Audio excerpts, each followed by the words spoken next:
Good evening, friends. Tonight, we begin with a holy man who wouldn't die and a ruler who wouldn't wake up. It's a story of poison cakes, whispered prayers, and one of the most baffling murders in modern history, set in the freezing marble corridors of a crumbling empire. A mystic rises, a czar panics, and a dynasty slowly slips beneath the snow. We're in Russia, 1916.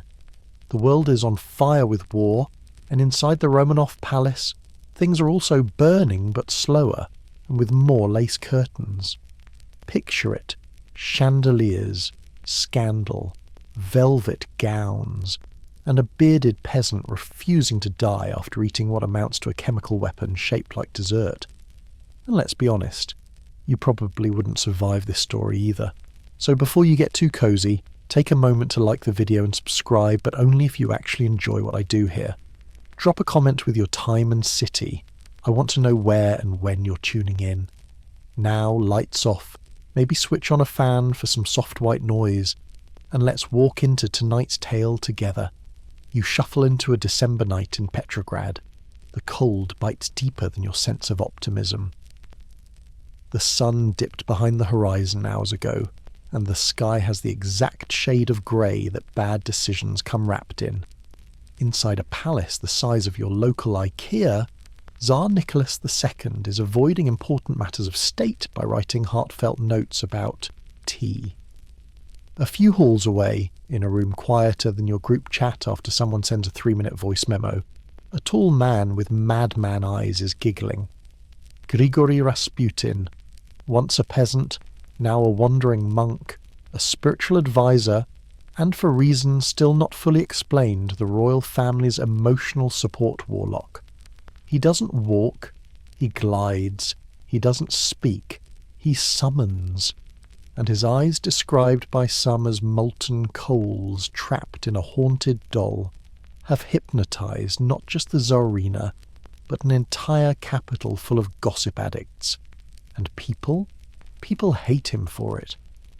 The nobles, powdered and perfumed to the point of allergic reaction, see Rasputin as a threat, not just because he's powerful, but because he doesn't follow the rules.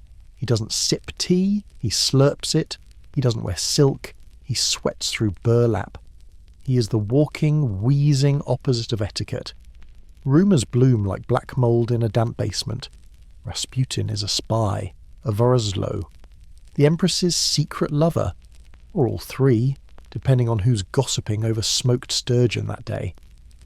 Historians still debate whether Rasputin truly influenced Russia's policies, or whether he simply loitered in the palace long enough to become part of the furniture.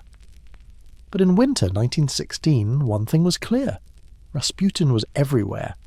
He didn't live in the palace, but he had keys to the kitchen, the throne room, and the Tsarina's last remaining sense of hope. And when you can soothe the mother of a dying heir with your raspy peasant lullabies, you can basically do anything. So the murder plot begins, a collection of nobles, each more emotionally repressed than the last to meet over cold champagne and start planning. If they can kill Rasputin, maybe they can save Russia, or at least make the dinner parties less weird. They pick a ringleader, Prince Felix Yusupov, a man who inherited more wealth than he could count, yet somehow couldn't count on himself to not invite a wizard over for snacks. Now here's where things get spicy. Literally. The plan involves cyanide-laced pastries, fancy wine, a drafty basement in a palace that somehow always smells like wet marble and denial. And yes, Rasputin accepts the invitation. Because of course he does. The monk arrives. He's served the poisoned pastries. Some say he eats one. Some say he devours several. Either way, he just kind of keeps going. He chats. He drinks. He asks for more. No vomiting. No fainting. Just a man in a robe eating deadly cake and requesting another round of wine. You can almost hear the panic in the room. Did we not use enough poison? Was the poison old? Is he old enough to be immune? Should someone Google this? One of the assassins even leaves the room, pretending to get more wine, and instead gets a revolver. Yes, we've officially reached Plan B territory. Historians still argue. Was the poison real? Was Rasputin wearing some kind of talisman? Or, more likely, was the chef just really bad at measuring? But here's the scene. A murder in progress. The victim not cooperating. A royal conspiracy collapsing like undercooked jelly.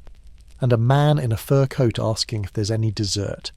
This is going to get weird. It's one thing to plan a murder. It's another thing entirely when the murder refuses to happen. So there you are, standing awkwardly in the icy basement of a palace, holding a revolver you weren't technically supposed to use, staring at a man who just ate cyanide and looks like he's ready for karaoke.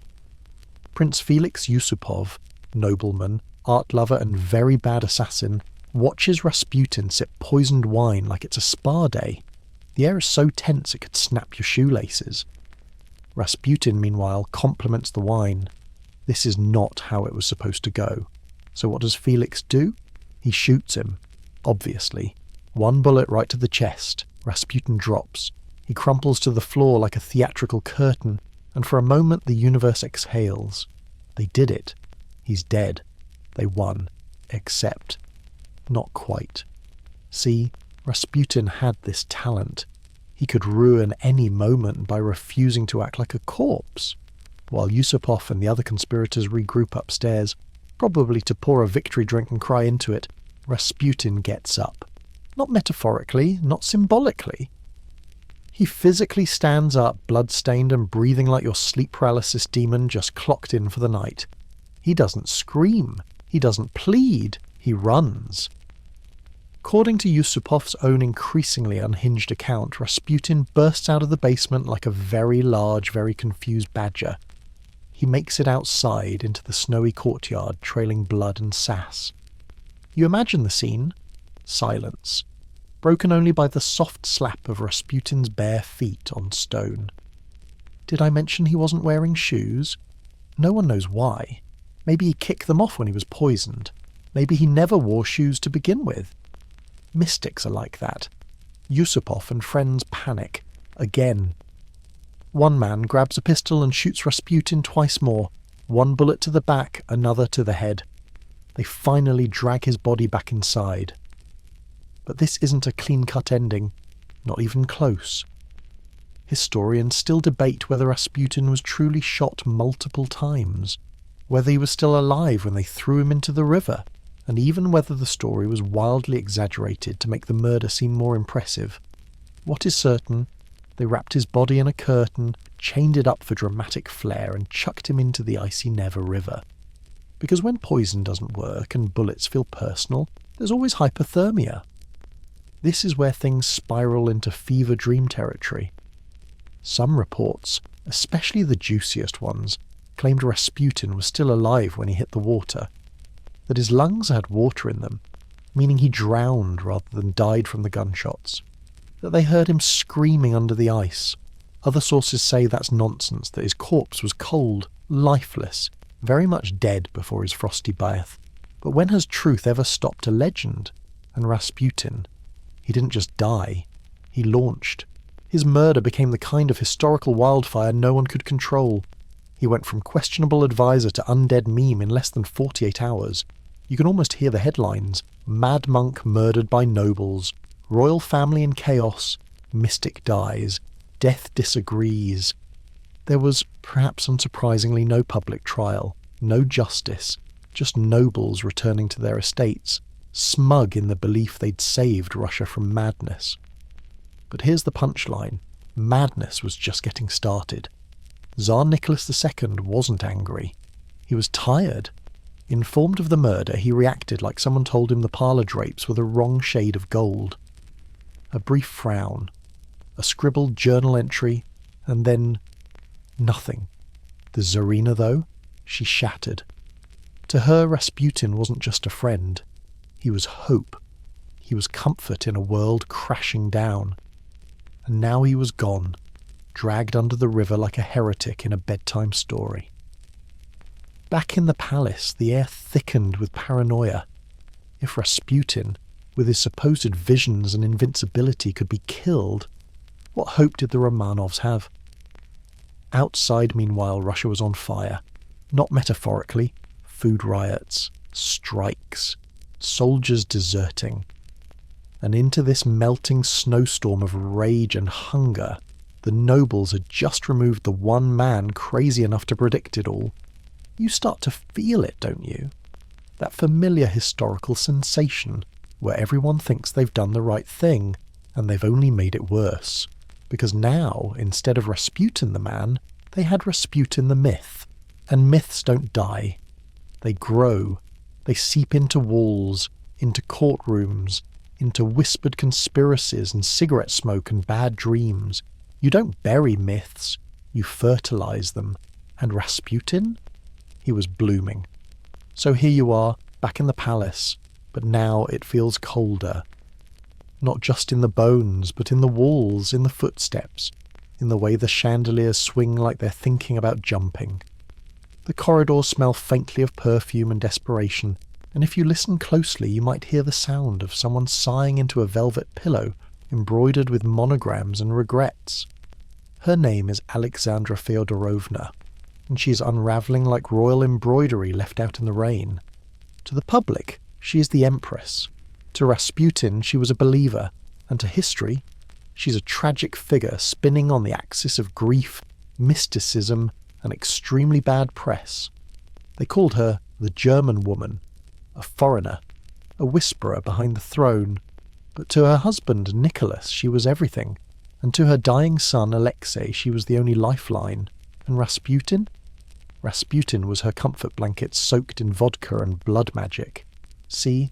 Little Alexei had haemophilia, the kind that makes a paper cut feel like a murder attempt. Doctors failed. Prayers went unanswered until Rasputin. He'd show up, mumble something Slavic and spooky, and the bleeding would stop. Coincidence? Maybe. Maybe not. But when your child is dying in his nursery and a bearded scarecrow walks in and fixes it, you don't ask for credentials. You hand him the keys. And that's exactly what Alexandra did, not to the kingdom, but to her heart, to her fears, to the part of her mind that still believes someone somewhere could keep her son breathing. The court naturally hated every minute of it. Rasputin was smelly. Rasputin was crude. Rasputin once showed up barefoot to a ball, claimed he was a prophet, and then fell asleep under a piano. This was not the kind of man they were hoping would advise the Empress, but she clung to him. Letters from Alexandra to Rasputin read like fan mail with a nervous breakdown baked in. She called him our friend, our protector, and once unironically, my dear Christ. She asked for guidance, for strength, for groceries, probably. She told him her secrets, her anxieties, her belief that he was divinely chosen. Historians still argue whether Alexandra loved Rasputin as a man or as a symbol. Was it emotional dependency, religious delusion, pure desperation, or maybe all three, served cold on silver platters between rounds of royal inaction? Meanwhile, poor Nicholas stood by like someone watching his house catch fire, but unsure whether it was rude to call the fire department during dinner. The Tsar loved his wife. That was clear. He trusted her. He believed in her judgment even when it was being steered by a man who once claimed he could cure political unrest with baked cabbage. But even Nicholas began to fidget. Ministers complained. Generals muttered. Public sentiment dropped faster than the temperature. And still Rasputin stayed. Because Alexandra would not let go. And here's the weird part. For all Rasputin's wild behaviour, he wasn't always wrong. He warned Alexandra not to trust certain ministers who later turned out to be corrupt. He urged peace when generals demanded war. He was a walking contradiction, part snake oil, part insight. He gave terrible advice, and then gave advice that accidentally saved lives. Was he lucky, touched by something divine, or just playing the odds like a man who learned how to read people better than books? No one knows. But one thing is certain, Alexandra believed. In a time of war, hunger, and revolution, knocking politely at the front gates, she listened to a barefoot mystic who smelled like yesterday's confession, because he gave her something no one else could: hope. dangerous, fragile, beautifully doomed hope. And that hope came with a price. The nobles whispered about Rasputin's influence. The newspapers screamed it. Pamphlets were passed around showing cartoons of the Empress and the monk, doing things that would make even your group chat uncomfortable. The Romanov image, already bruised, began to bleed.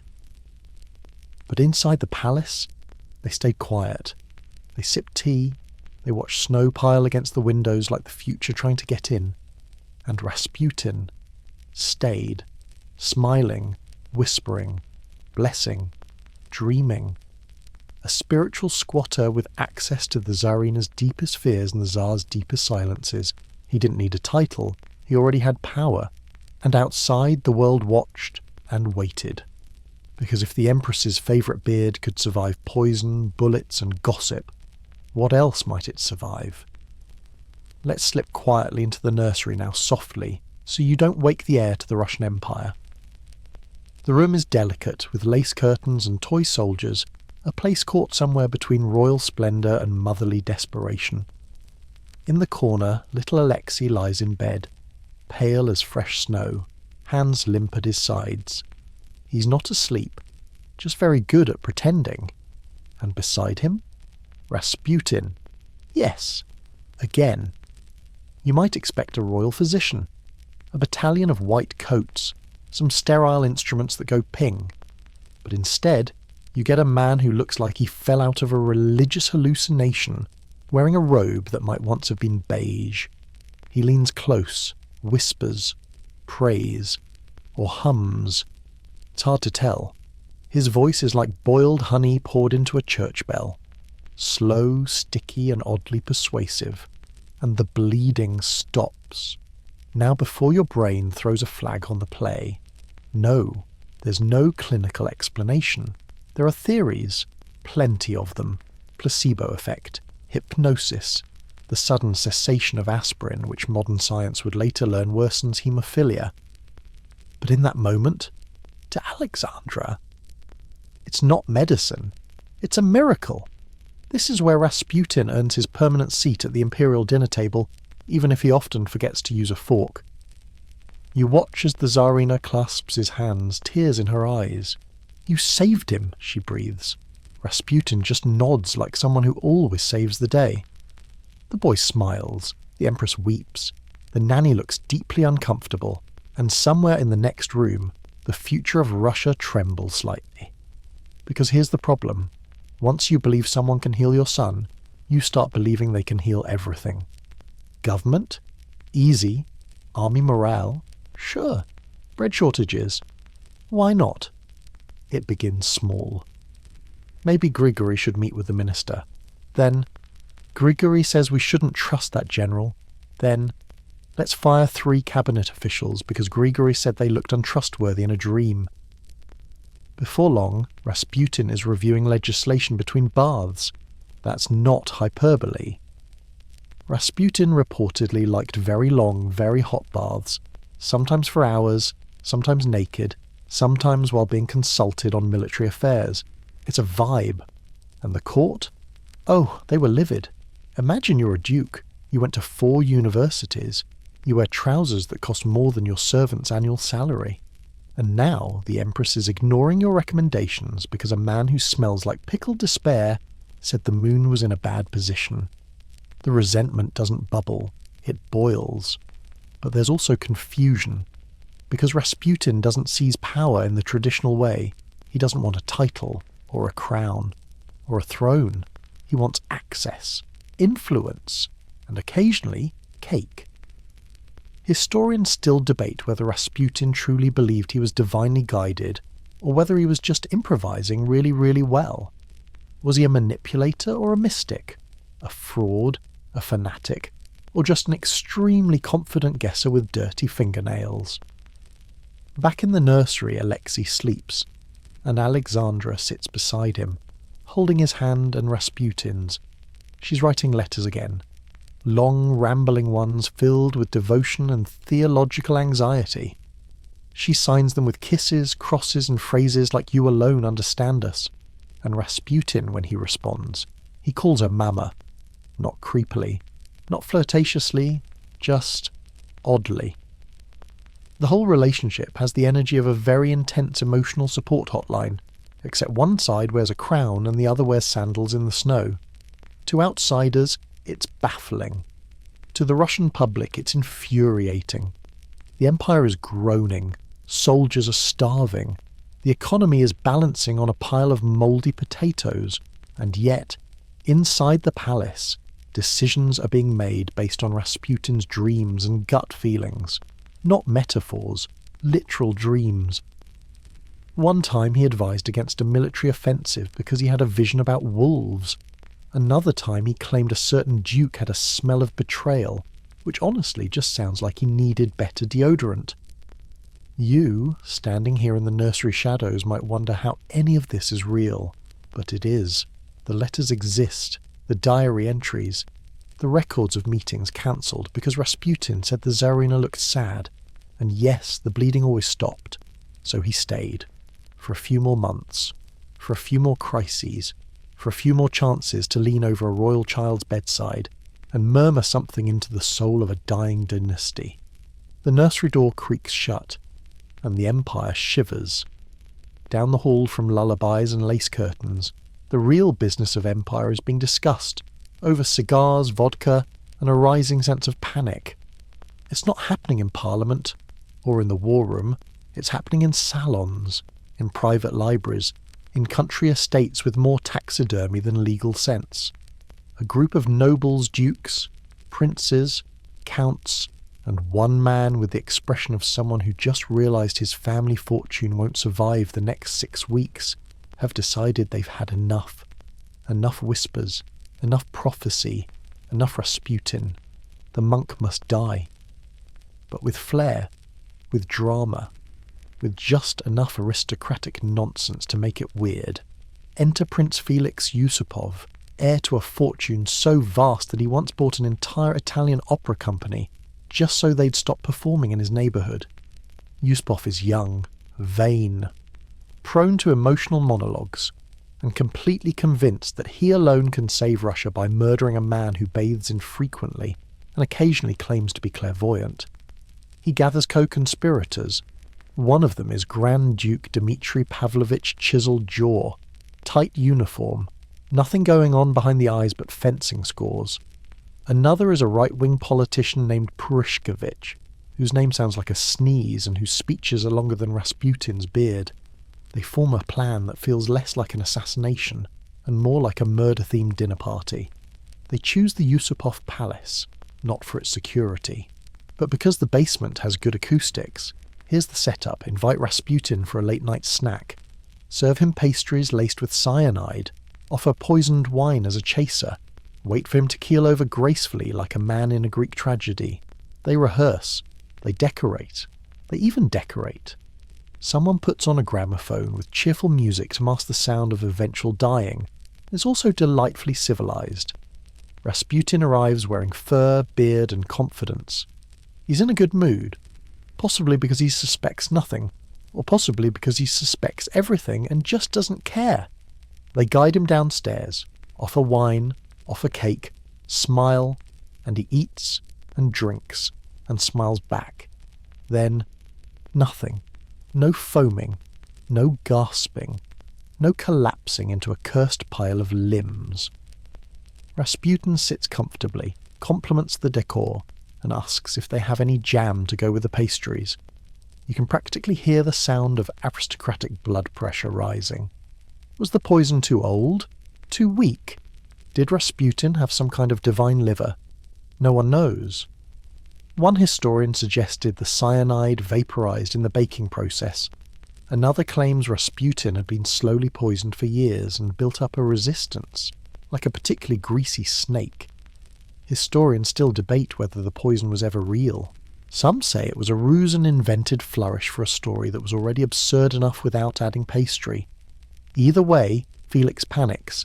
He excuses himself, runs upstairs, and comes back down not with more wine, but with a revolver. You're standing there now in that over-decorated basement. There's music playing softly. The candles flicker. Rasputin chuckles at a joke no one made. And then, a gunshot. Rasputin stumbles. collapses, moans, goes still. Success? Almost. Yusupov leans in, stares, thinks about his future memoir. Then, just to be safe, he hits Rasputin with a poker. Several times. Because nothing says noble assassination like panicked bludgeoning. Satisfied, he and the others go upstairs to celebrate. They drink, they toast, they say things like, "For Russia! And finally!" And then they hear something. Footsteps. Not ghostly footsteps. Real, sticky, staggering footsteps. Rasputin is up, bleeding, bruised, shot, and very much annoyed. He lurches through the palace like a drunken bear on a mission. According to Yusupov's own account, which is suspiciously dramatic, Rasputin shouts that he'll tell the Tsarina everything, that he'll come back, that they'll all pay. You can imagine the panic. One of the conspirators runs after him into the snow-covered courtyard, fires again, twice. Rasputin finally drops. They drag him back inside just to be sure, and then they decide he might still be faking, so they wrap him in a heavy curtain, chain him up like a Victorian ghost, and toss him into the frozen Neva River. The air outside is sharp and silent. The river doesn't ask questions, and neither do they. Except for one. Did it work? Spoiler. Kind of. The morning after feels quiet. Too quiet. The kind of quiet that either follows a snowfall or a very badly managed murder. You imagine the scene. A half-eaten tray of pastries, a dusty revolver on the floor, and a basement that smells faintly of gunpowder and overcompensation. Prince Yusupov stares into a mirror, eyes wide, wondering whether history will remember him as a hero or just a deeply dramatic snack host. Meanwhile, the Neva River sits still under a skin of ice, hiding its secrets beneath a blanket of frost and questionable decisions. The next day, Rasputin's body is found. Or a body. Floating in the river, tangled in curtained fabric like a drowned stage performer, arms frozen in an almost theatrical shrug. He is definitely dead this time. Probably, maybe. The autopsy is ordered. A formal, scientific, perfectly rational process. You know, the kind that always clears things up, except it doesn't. One doctor claims there's water in the lungs, meaning Rasputin drowned, which would imply he was still alive when they threw him into the river. Another doctor says nope, no water, he was already dead, definitely, absolutely, no takebacks. Some reports say 3 bullet wounds, others say just 1. One account says his genitals were mutilated, another says they were just really cold. We may never know. Historians still argue about what's true. Was the whole drowning alive narrative invented to make Rasputin seem immortal? Or was it actually worse than anyone admitted? And more importantly, why was no one wearing gloves at this crime scene? It gets weirder. Yusupov publishes his own version of the story 1-part confession, 2 parts theatrical novel. It reads like Agatha Christie wrote it on 3 shots of vodka and a bet. In his telling, Rasputin is not just a mystic, but a literal demon who takes several rounds of gunfire like a medieval boss fight. He describes Rasputin's death as a battle between good and evil. Spoiler, Yusupov plays the part of good, even though he spends half the narrative panicking like a man who just realised his poisoned pastries were gluten-free by mistake. Newspapers lap it up. International headlines scream Mad Monk murdered. Tsar's witch killed in basement plot. Russia finally does something. The public, who had long suspected Rasputin was a villain, cheered. Finally, someone had done something. Even if that something involved enough overkill to qualify as a musical number. But inside the palace, a different reaction. Alexandra is devastated, grief-stricken, distraught. She clutches his last letter to her like it might bleed. She insists he was martyred, that his death means doom, that Russia is lost. Nicholas, meanwhile, writes about it in his diary with the emotional tone of someone commenting on unusually heavy rainfall. Our friend Grigori passed away. Poor man, that's it. No mention of rivers, or poison, or the fact that his empire is about to implode like a souffle during an earthquake. Because here's the thing about Rasputin's murder. It didn't fix anything. The ministers Rasputin warned against, still in power. The war, still losing. The people, still starving. The Tsar, still oblivious. It turns out killing a mystic doesn't kill a revolution. In fact, it might accelerate it. Because without Rasputin, there was no longer a convenient scapegoat.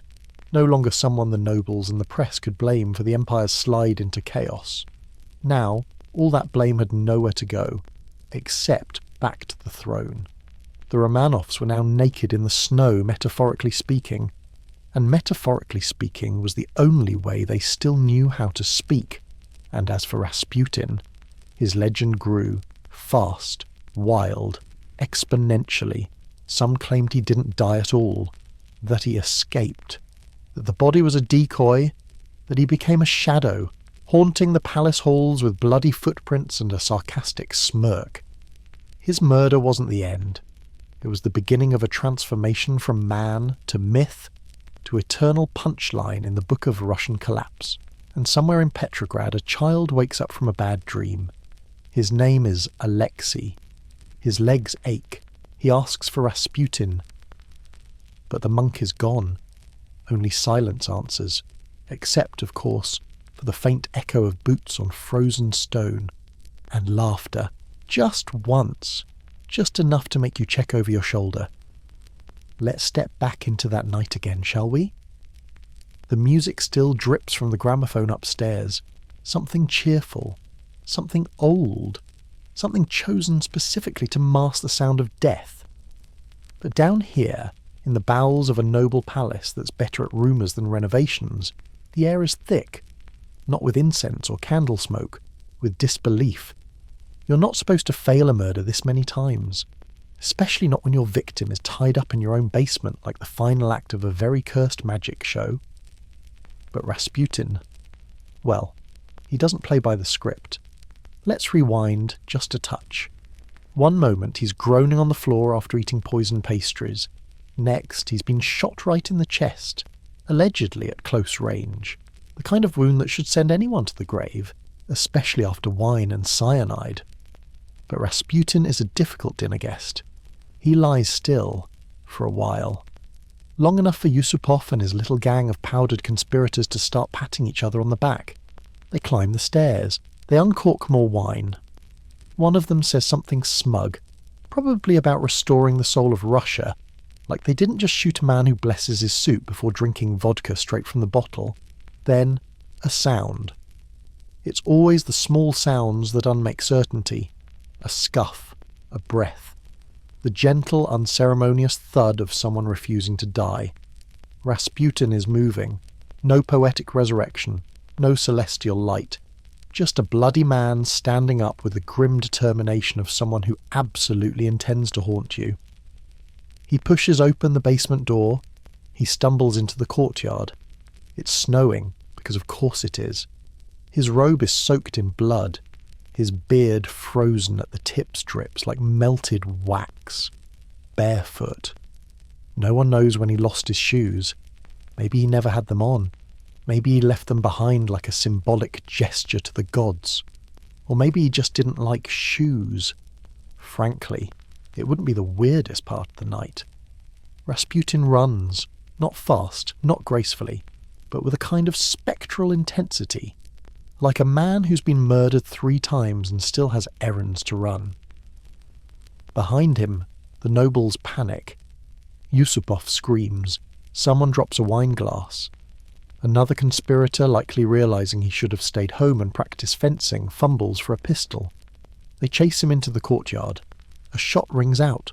One, then another. One bullet hits Rasputin in the back. Another strikes his head. This time he falls for good. We think. They drag the body again. Wrap it up. Again. Someone mutters a prayer. Someone else double-checks the pulse. It's unclear whether this is for spiritual closure or just dramatic effect. And then, the river.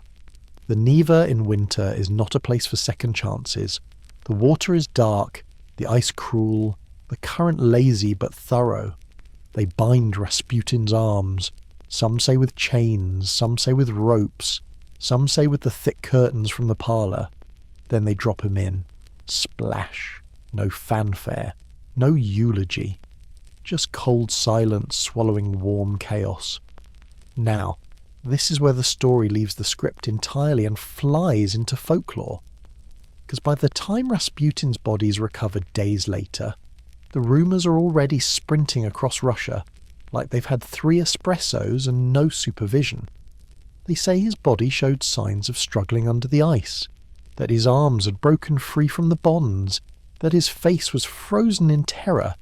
Some say he was alive when they threw him in, that he died clawing at the frozen ceiling of the river, lungs filling with water and horror. Some say it was theatrical flourish added later by Yusupov to make the murder seem more heroic, less panicked. Because nothing says valiant defender of Russia like nearly getting outsmarted by a half-dead mystic in house slippers. Historians, as always, argue. Was Rasputin truly unkillable, or just surprisingly resilient?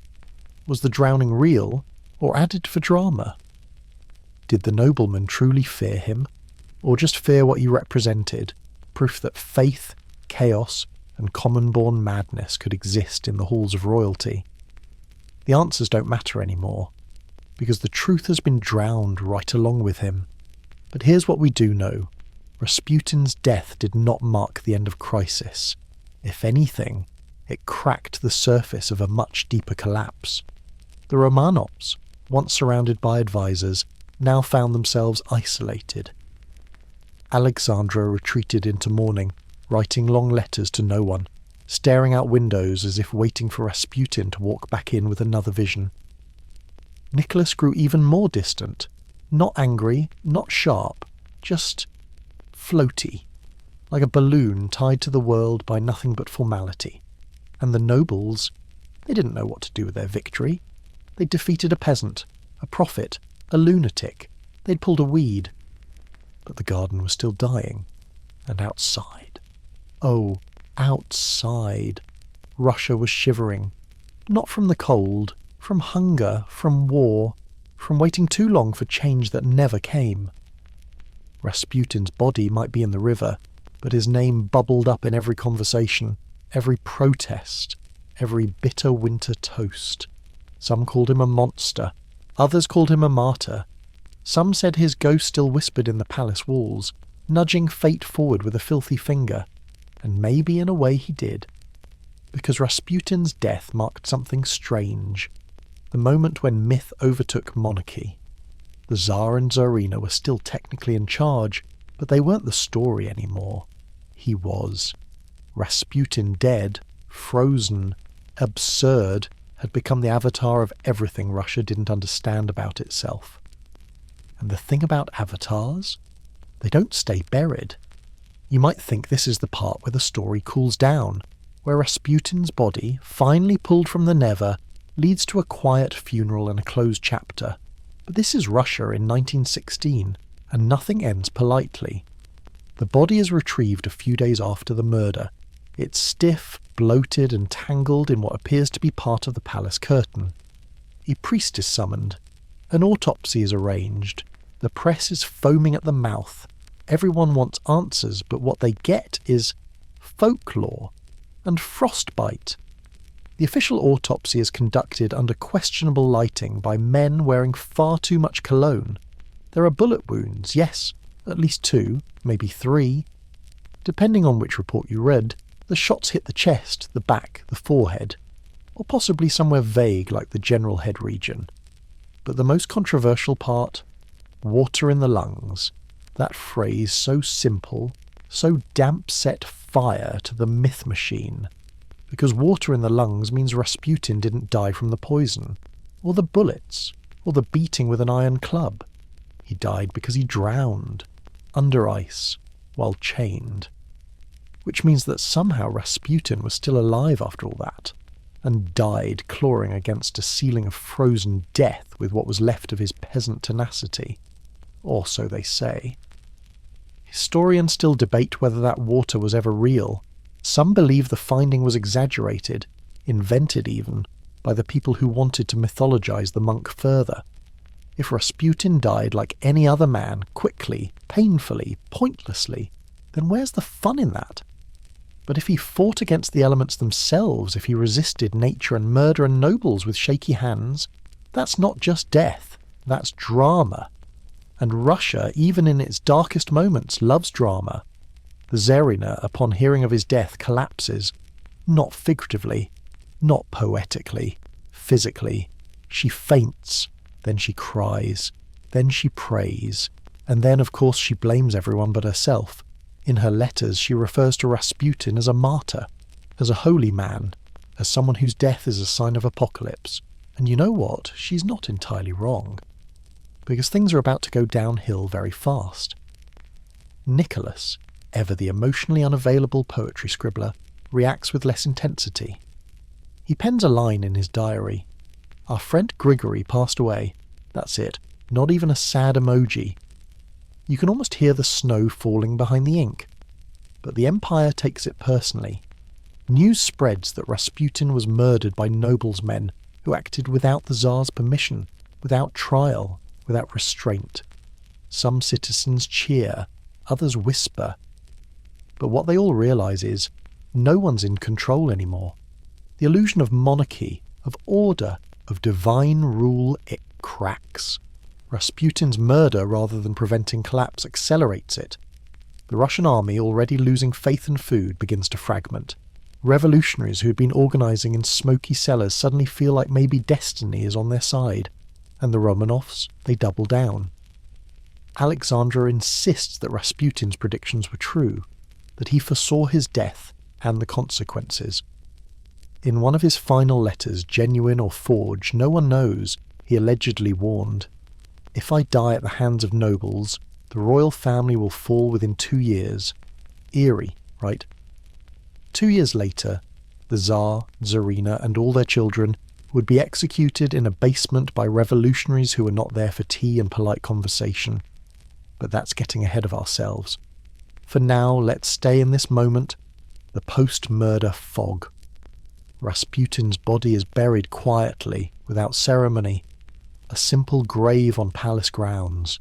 No choir, no procession. Just a few loyalists, a shovel, and a creeping sense that they'd planted something that would not stay buried. Even in death, Rasputin refuses to behave. Soon after, rumours start to swirl that his grave has been desecrated. Someone sees footprints. Someone else hears laughter at night. The ground is disturbed. The coffin is empty. Spoiler, it wasn't. Probably. But the myth was now fully off-leash. In Petrograd, children sing songs about him. Street vendors sell holy charms shaped like his beard. Pamphlets accuse him of rising from the dead.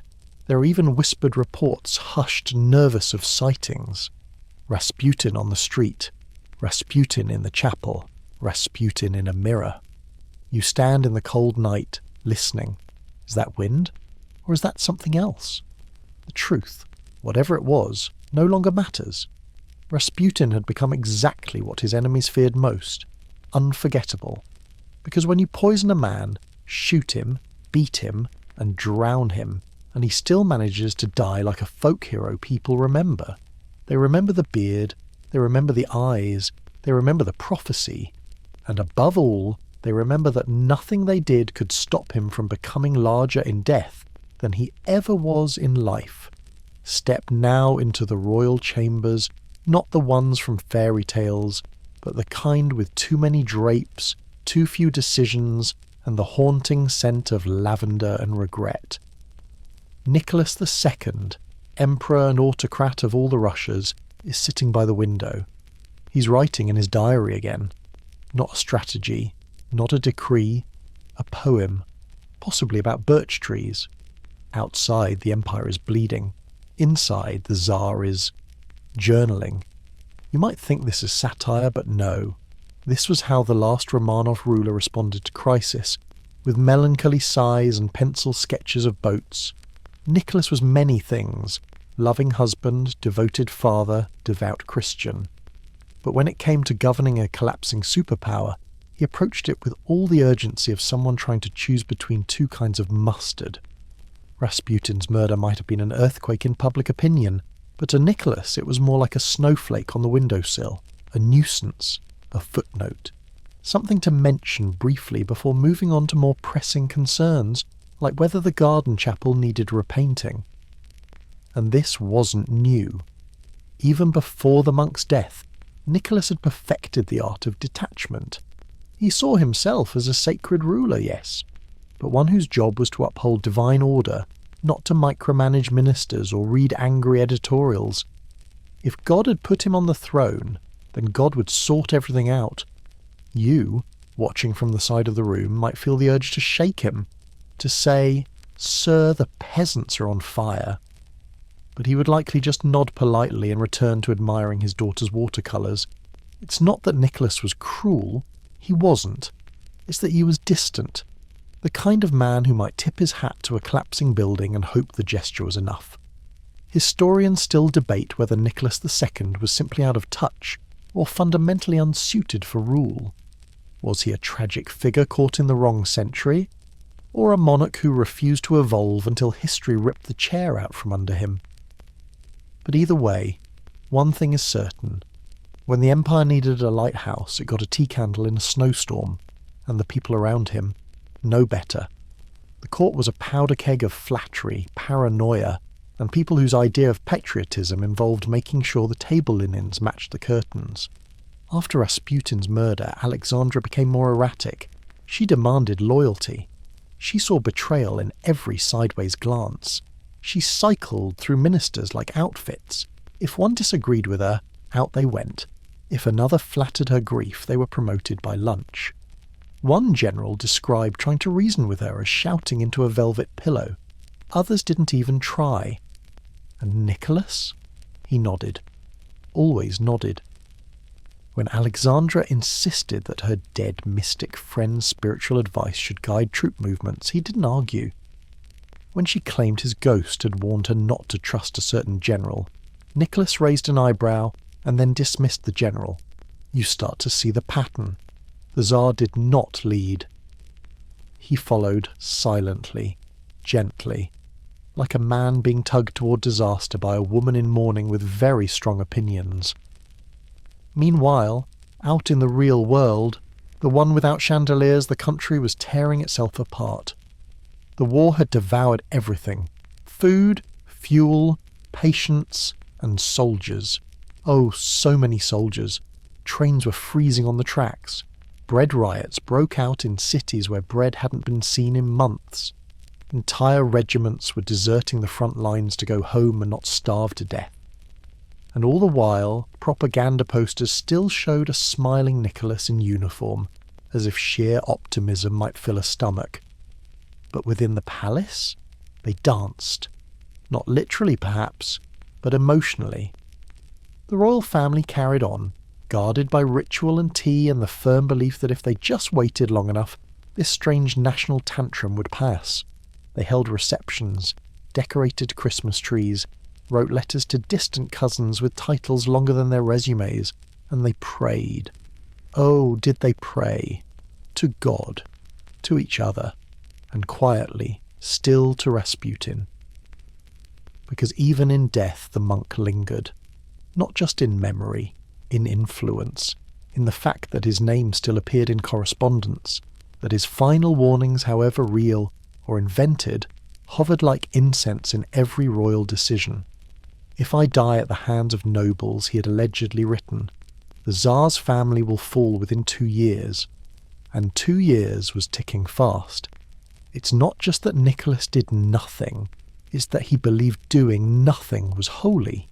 That surrendering to fate was a kind of loyalty to God. That if he waited, maybe the world would stop screaming and start behaving again. This, of course, is not how revolutions work. Outside the palace, the streets buzzed with rumours that the Tsar was mad, that Alexandra was a German spy, that Rasputin was still alive, that the entire Romanov family had already fled in the night and been replaced by French actors. The empire was turning on itself, like a frostbitten limb, and no one inside the palace seemed to notice, or worse, seemed willing to admit it. And as you stand there, watching Nicholas put down his pen, brush imaginary dust from his uniform, and walk calmly toward the nursery, you realise the Tsar isn't the villain of this story, but he is the absence at its centre, the blank space where leadership should be, the quiet voice that whispers comfort while the walls catch fire. And history? History is not kind to silence. It's 1917 now, and outside the palace gates the Empire is beginning to boil. Not metaphorically, literally. The snow is melting early in Petrograd, but not from the sun. It's being burned away by protests, by anger, by the sheer friction of people who have run out of patience, out of bread, and out of excuses to stay quiet. The war that began with patriotic posters and boys singing in uniforms has turned into a meat grinder. Trains packed with wounded, streets packed with orphans, hospitals packed with nothing but prayers, and the front, oh, the front is a nightmare, a theatre of cold mud and warm blood. Soldiers have begun to question why they're even fighting. Some have stopped asking entirely and simply gone home. Back in the capital, the revolution is no longer a whisper, it's a chant. Peace, bread and land. You hear it everywhere now, in the factories, in the schools, in the bread lines that haven't seen bread since October. Meanwhile, inside the Romanov palace, a piano plays softly. Nicholas still hasn't noticed. He's at the front now, technically, as Commander-in-Chief of the Russian army. He rides around in his polished boots, saluting people, inspecting trenches like a royal field trip. Soldiers respect him about as much as you'd respect a man who brought a poetry book to a gunfight. And back home, Alexandra is in charge. Yes, her, the Empress, morning dress, unblinking eyes, still consulting Rasputin's spirit like it has a desk in the War Office. She replaces ministers every few weeks, often for reasons that would not pass a high school debate team. That one disagrees with me. That one is impolite. That one smelled like failure. She surrounds herself with flatterers and spiritualists, a rotating cast of loyal men whose qualifications include saying yes, Your Majesty, with enough sincerity to earn a salary. Historians still argue whether she truly believed she was saving the empire, or simply protecting a version of it that only existed in her mind. Some say she was naive, others say she was desperate, a few suggest she was clinically unwell. But none of that changes the fact that her actions made things worse, much worse. Because without Rasputin, she had no filter, no guide, just grief and paranoia, swirled together like a cursed snow globe. And so, decisions happened. Bad ones, catastrophic ones. Troops were sent to suppress riots. Officers refused. Peasants began seizing land. Factory workers organised strikes. Entire districts stopped recognising the Tsar's authority. But perhaps the most dangerous development of all? The Duma. That stuffy, semi-powerless parliament Nicholas had allowed back in 1905 just to calm the crowds, had finally decided to stand up. Not aggressively, not with rifles, but with something worse, paperwork and resolve. In early March they formed a provisional committee. Not a revolution, they insisted, just a temporary measure, a babysitter for a monarchy that had wandered off into the woods. And then came the telegram. Nicholas still blissfully marching through muddy barracks like a Tsar-shaped ghost received word that Petrograd was out of control. That ministers had resigned, that the streets belonged to protesters, that the army was refusing to fire on them. He hesitated. Of course he did. And then, after a brief royal sigh, he agreed to abdicate, just like that. No sword raised, no last stand, just a pen, a document, and a final signature that said, "I guess this isn't working." On March 15th, 1917, Nicholas II stepped down as emperor. It was over. Well, almost. He first tried to pass the crown to his brother, Grand Duke Michael, who immediately responded with something like, "Thanks, but absolutely not." And just like that, 300 years of Romanov rule collapsed like a souffle in a thunderstorm. The empire did not fall with a bang. It fell with a shrug. And the royal family? They were placed under house arrest, which, in Romanov terms meant fewer balls, more guards, and no late-night strolls through the rose garden, but they were still together, still alive, still hoping somehow that order would return, and Alexandra, still whispering to herself, still clinging to Rasputin's last words like a lifeline no one else could see. She believed truly that his death had cursed them, that his warning had been a prophecy, and that maybe, just maybe, he was watching over them still. Rasputin's ghost hovered like winter breath on a mirror, invisible, but always there. Because when an empire falls, it doesn't just lose its ruler, it loses its illusions, and what remains is what it never dared to see. Now the empire is gone, the throne empty, and the Romanovs, once the most powerful family in Europe, are suddenly just a large family with nice manners and very bad luck. They don't call it exile yet. Not officially. It's still protective custody, as if the guards outside are there to shield them from the people, and not the other way around. But let's be honest. You don't protect someone by taking away their telephone and replacing their cooks with men who sleep with rifles. Still, Nicholas remains bizarrely calm. He plays with his children, takes long walks, writes diary entries about the weather, and how strange it is to have fewer servants. Alexandra, meanwhile, is unravelling like a curtain in the breeze. Without Rasputin, her spiritual anchor is gone, and while the revolution outside has declared itself secular, inside her soul it's still Lent every day. She keeps his last letter close, rereads it often, the one that said, "If I am killed by common men, you shall reign in peace, but if I am killed by nobles, you and your children will die by the hands of the people. And wouldn't you know it? He was killed by nobles." Now, was that prophecy real? Did Rasputin write it himself? Or was it composed later by someone with a flair for drama and access to stationery? Historians still debate that. Some believe the letter was a forgery, made to fuel the Rasputin mythos. Others swear it existed, that it was read aloud to the Tsarina, and that it hardened her belief that his death was the first domino. What's certain is, the prophecy stuck. Even the guards heard whispers of it. The Rasputin curse, they called it. Superstition, yes.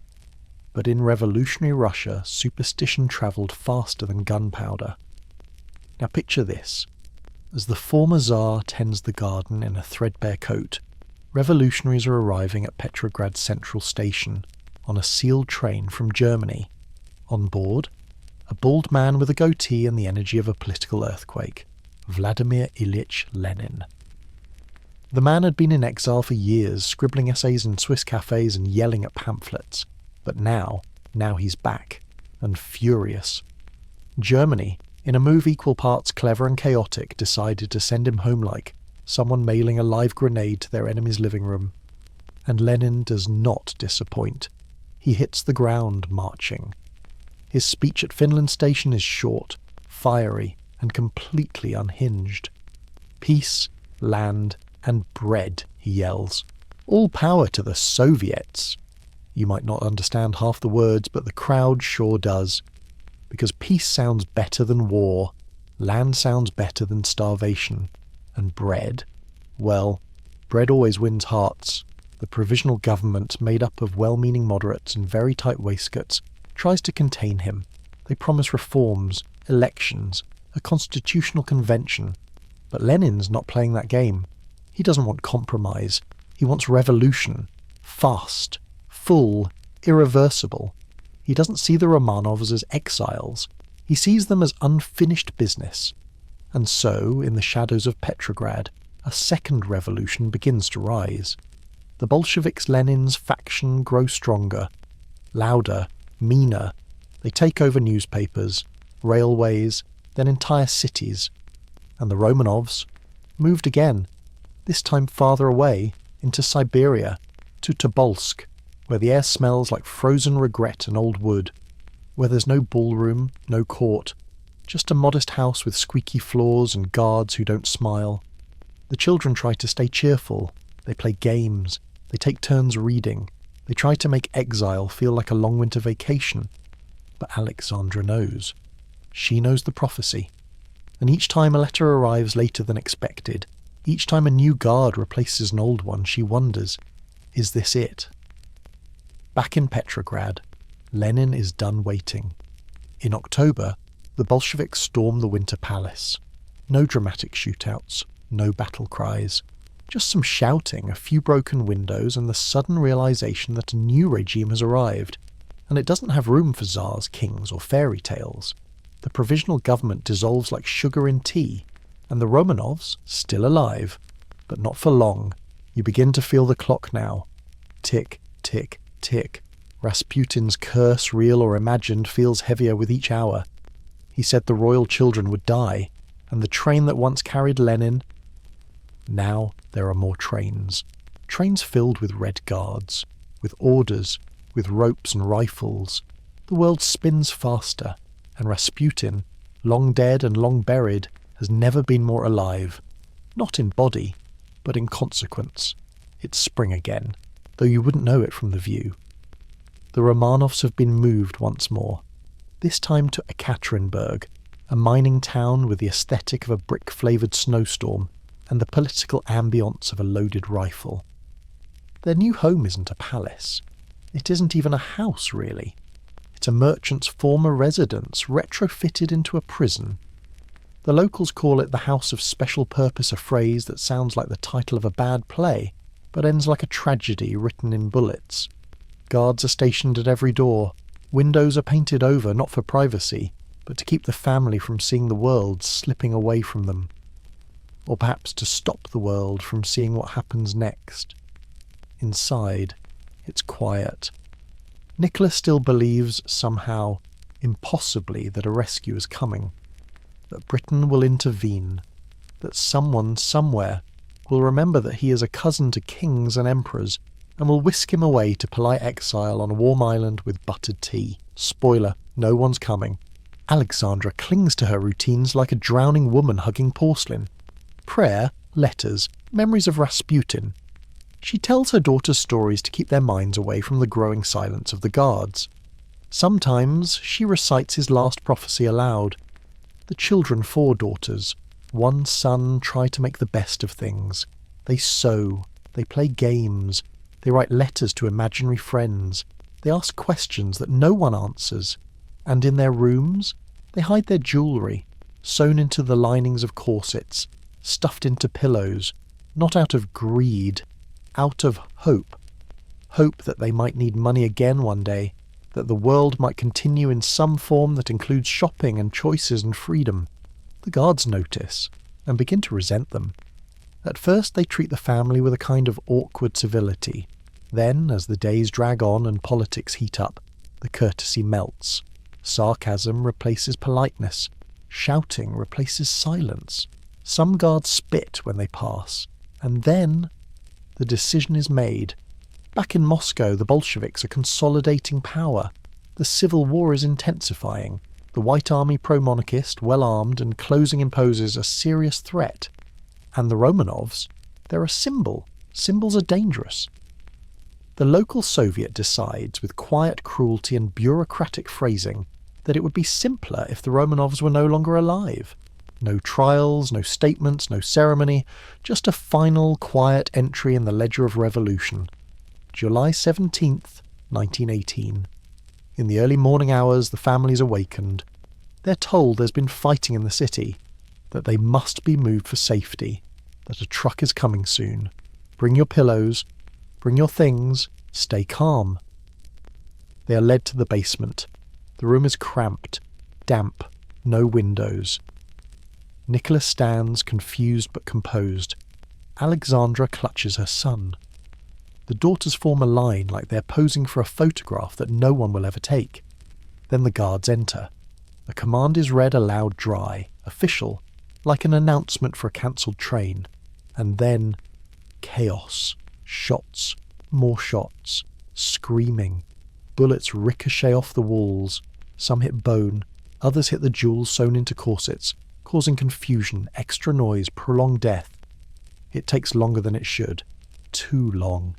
And when it's over, the silence feels personal. The bodies are stripped, buried in a forest, then dug up, then buried again.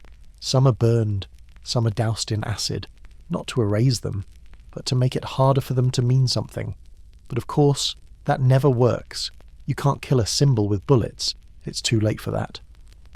Back in Petrograd, now renamed Leningrad, the news trickles out, slowly, in fragments. The people at first don't quite believe it. Then they do. Then they wonder if it was necessary. Then they forget.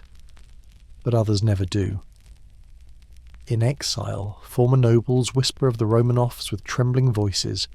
In churches, candles are lit for the murdered children. And Rasputin's name appears once again, spoken like a curse, a warning, a tragic footnote scrawled in blood. His prophecy. It played out with a precision that feels almost obscene.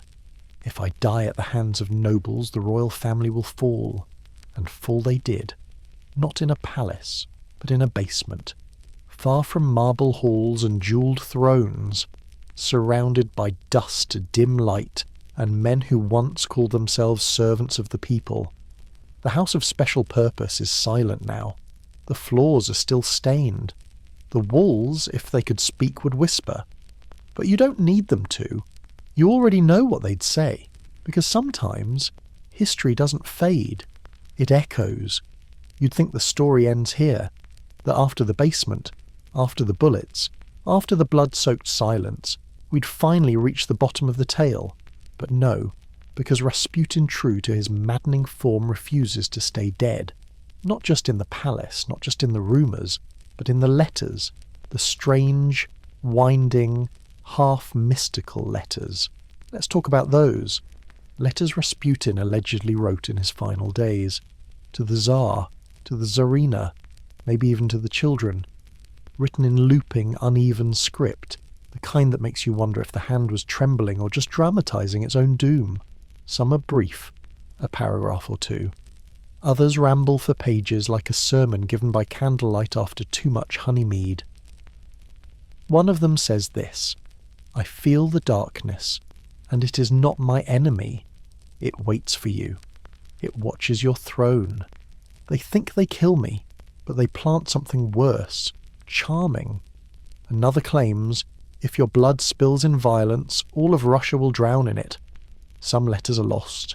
Some surface years later, smelling faintly of mould and melodrama, usually stored behind old portraits or hidden in desks no one dusted.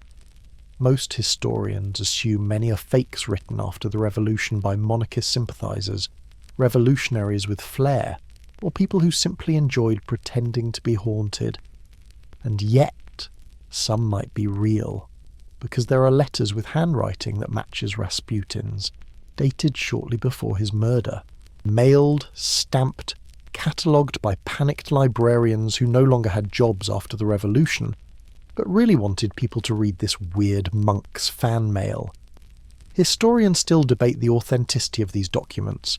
Some call them forgeries, pointing out inconsistencies in phrasing, spelling, even ink colour. Others swear by them, analysing paper fibres and syntax like sacred scrolls. But the thing that matters isn't whether Rasputin actually wrote them. It's that people believed he did, because belief is its own kind of truth. And Rasputin was a man built on belief. He believed he could heal the air. He believed he had a divine purpose. He believed his death would mean the end of an era, and in a twist even he might have found darkly hilarious, he was right. You find fragments of him in unexpected places. In exile letters from Alexandra, where she begs her cousin in England to believe in the warning. In transcripts of white army officers interrogated by the Bolsheviks, nervously referencing the monk's curse. Even in Lenin's own dismissive remarks, this Rasputin nonsense is superstition dressed up in royal perfume, but even Lenin couldn't erase him. Because every time the revolutionaries tried to explain why the Tsar had to die, Rasputin's name slipped in like an unwanted guest at a wake. He became the logic, the excuse, the shadow. The people demanded justice for Rasputin's crimes, they'd say. Never mind that he was already dead. Justice, apparently, is very bad at keeping time. Meanwhile, Russian exiles in Paris and Berlin began publishing memoirs with titles like I Served the Tsarina and The Last Days of Rasputin, each filled with new truths and conflicting stories. In one version, Rasputin dies in peace, praying. In another, he rises from his coffin mid-funeral, eyes blazing, before finally collapsing because someone whacked him with a candelabra. You laugh, you sigh, you keep reading, because the details don't really matter anymore. What matters is the echo, and Rasputin's echo is everywhere. Some say his spirit wandered Siberia, whispering to wolves. Others say he's buried in a secret grave, protected by those who still believed in him. A few say his soul never left Petrograd, that it haunts the ruins of the Winter Palace, muttering advice to passing pigeons. Whatever the truth, the post-revolution years only intensified the mythology. He was blamed for everything. The war, the famine, the Tsar's indecision, the children's suffering, the fact that the empire collapsed like a particularly pretentious souffle. It was easier, you see, to pin the ruin on a single man. A strange, barefoot man with a beard that could have its own political party. Blame him, and no one has to talk about class inequality or military failures, or why the Tsar thought his cousin George in England was going to send a rescue boat. And it worked. For a while.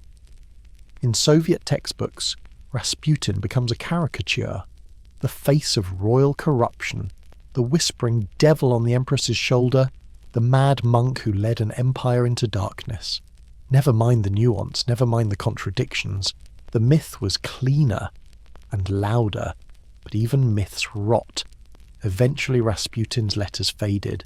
His name stopped being spoken. His grave, if he ever had one, was lost. And yet now and then, something strange happens. A letter surfaces, a photograph is discovered, mislabeled, with a familiar figure standing behind a royal balcony, or a child walking past the ruins of the Apartiev house claims they heard someone laughing in the walls. Was it Rasputin?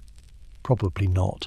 But then again, this is a story about a man who wouldn't die, and stories, as we both know, are very bad at staying buried. Now let's return to someone we've nearly forgotten, though she never forgot him, Alexandra Feodorovna, the last empress of Russia, once a queen in everything but name, now a widow of a world that no longer exists, her crown replaced by a kerchief, her court reduced to whispers and dust, and her diary still open. Even in captivity, she writes. Not royal decrees, those days are long gone, but thoughts, prayers, apologies no one asked for, and accusations no one will answer. The pages are brittle. The ink runs where tears might have fallen, or maybe the paper just wanted to weep on its own. What do you do after your husband has lost an empire and your children have been buried in the snow? You remember. You cling. You write. Historians have combed through her diaries like archaeologists digging through the ruins of a burned cathedral. Some find sadness, others delusion. A few find a woman breaking, not suddenly but gracefully, like porcelain shattering in slow motion. She still calls Nicholas Nicky. She still refers to Rasputin as our friend. Capital O, capital F. One entry, dated months after his death, reads, "I can still feel him near me.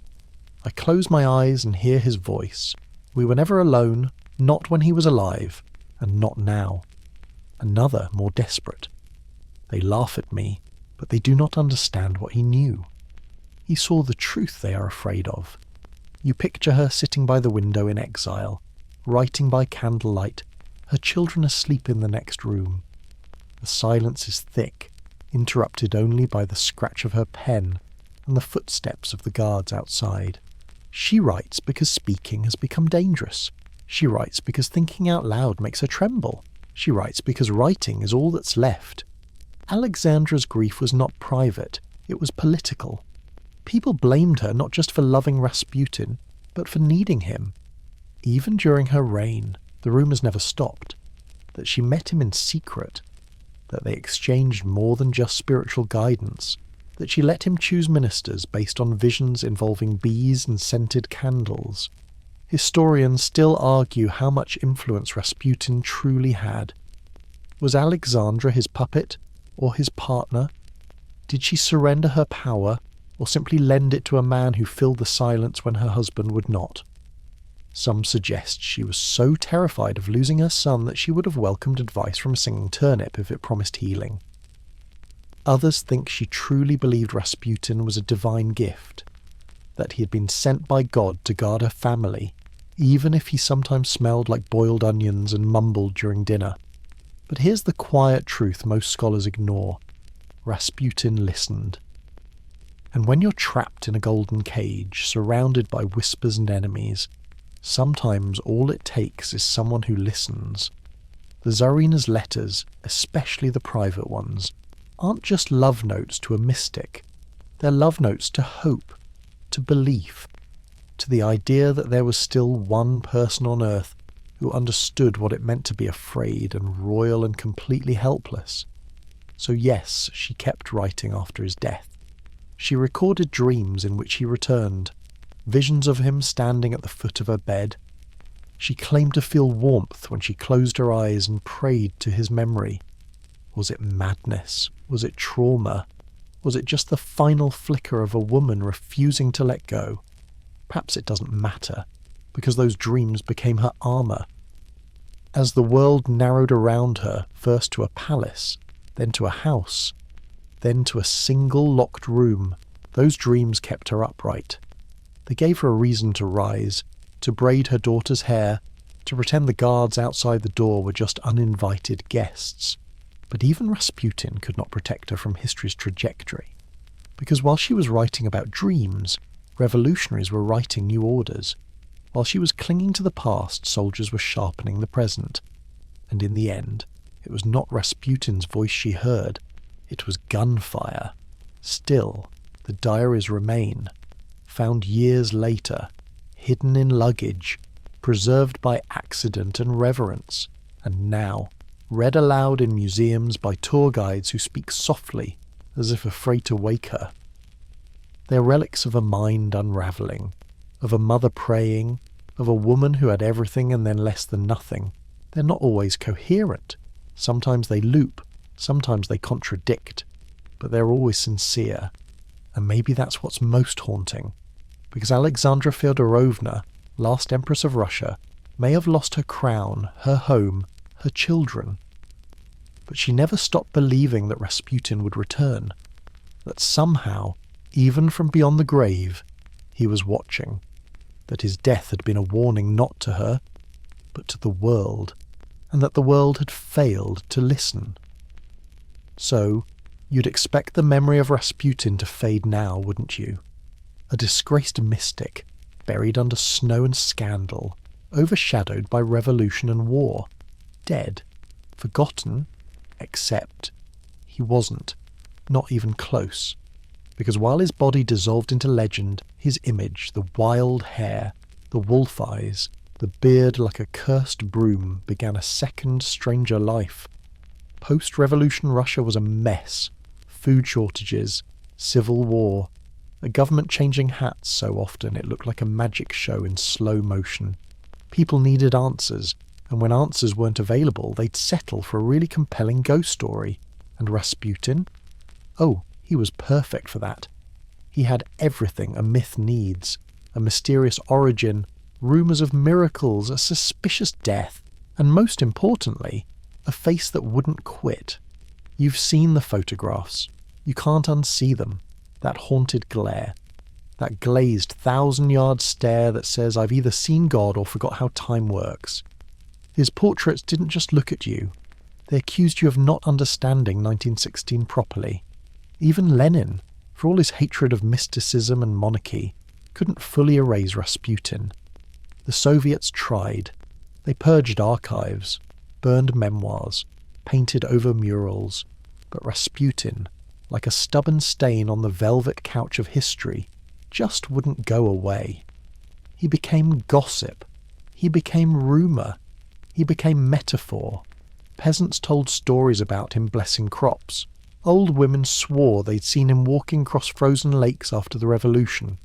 Children dared each other to whisper his name into cracked mirrors, and in Petrograd, sorry Leningrad now, people still remembered the night he died, or the 2 nights, depending on which version you believed. Some claimed his spirit cursed the Tsar, others said he cursed the country. One man allegedly blamed Rasputin for losing his hat in the wind. That's the kind of reputation we're dealing with here. The Bolsheviks couldn't make him vanish, so they did the next best thing, turned him into a joke. Cartoons began to appear, parodies of the mad monk, eyes swirling, beard glowing, whispering nonsense into the ears of crown-wearing donkeys. He was portrayed as a wizard, a lecherous fool, a puppet master behind every bad imperial policy. The more exaggerated, the better. If the Tsar stubbed his toe, it must have been Rasputin's fault. The joke caught on, and jokes, you'll notice, are like viruses. They spread, they mutate, they survive revolutions.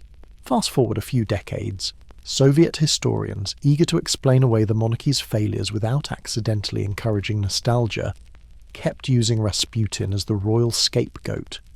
He was the reason the Tsar failed. He was the corruption that rotted the throne. He was the madness behind the velvet curtain. This wasn't just narrative convenience, it was historical sleight of hand. Because if Rasputin was the real problem, then Nicholas was just a victim of bad advice, not an incompetent ruler, not a well-meaning man who let his empire collapse like a souffle in an earthquake. Number just misled. It's easier that way. Blame the monk, burn the beard, move on. But of course, they didn't move on. They couldn't. Because Rasputin, for all his absurdity, stayed popular. Popular in a weird candle-in-the-dark, icon-on-a-shelf kind of way. In some rural parts of Russia, people left bread by forest shrines dedicated to him. Just in case, they'd say. He was touched by God, after all. Others claimed his bloodline survived, that his children escaped, that his descendants walk among us, possibly selling hot dogs in Vladivostok. And yes, Western Europe picked it up too. By the 1930s, Rasputin was starring in stage plays. In the 1940s, films. The most famous early version? A black and white drama featuring a Rasputin who speaks in growls, seduces everyone in a 10-mile radius, and gets stabbed so many times you start to wonder if he's made of sponge cake. Then came the novels, the pop songs, the rumours that he was secretly immortal and had been spotted buying cigarettes during the Cold War. He became the template for villains with cloaks, for the misunderstood outcast, for the manipulative mystic who turns empires into fog. Historians still argue whether Rasputin's legend outgrew the man because of political utility, or because we, as a species, love stories where the weird guy is right and everyone ignores him until it's too late. Either way, the myth was now international. In Germany, he was feared. In France, he was exotic. In America, he was practically a cryptid, a Bigfoot in boots, a Dracula with spiritual advice. And in Russia? Well, even as the Soviet Union industrialized, sent rockets into space, and marched into the future, there were still grandmothers who crossed themselves at the mention of his name. Rasputin.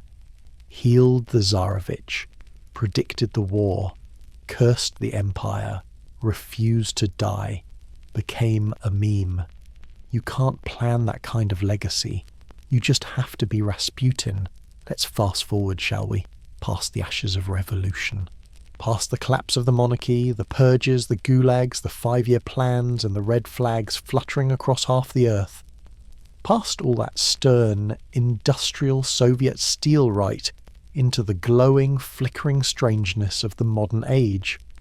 Rasputin didn't just survive history, he booked a comeback tour.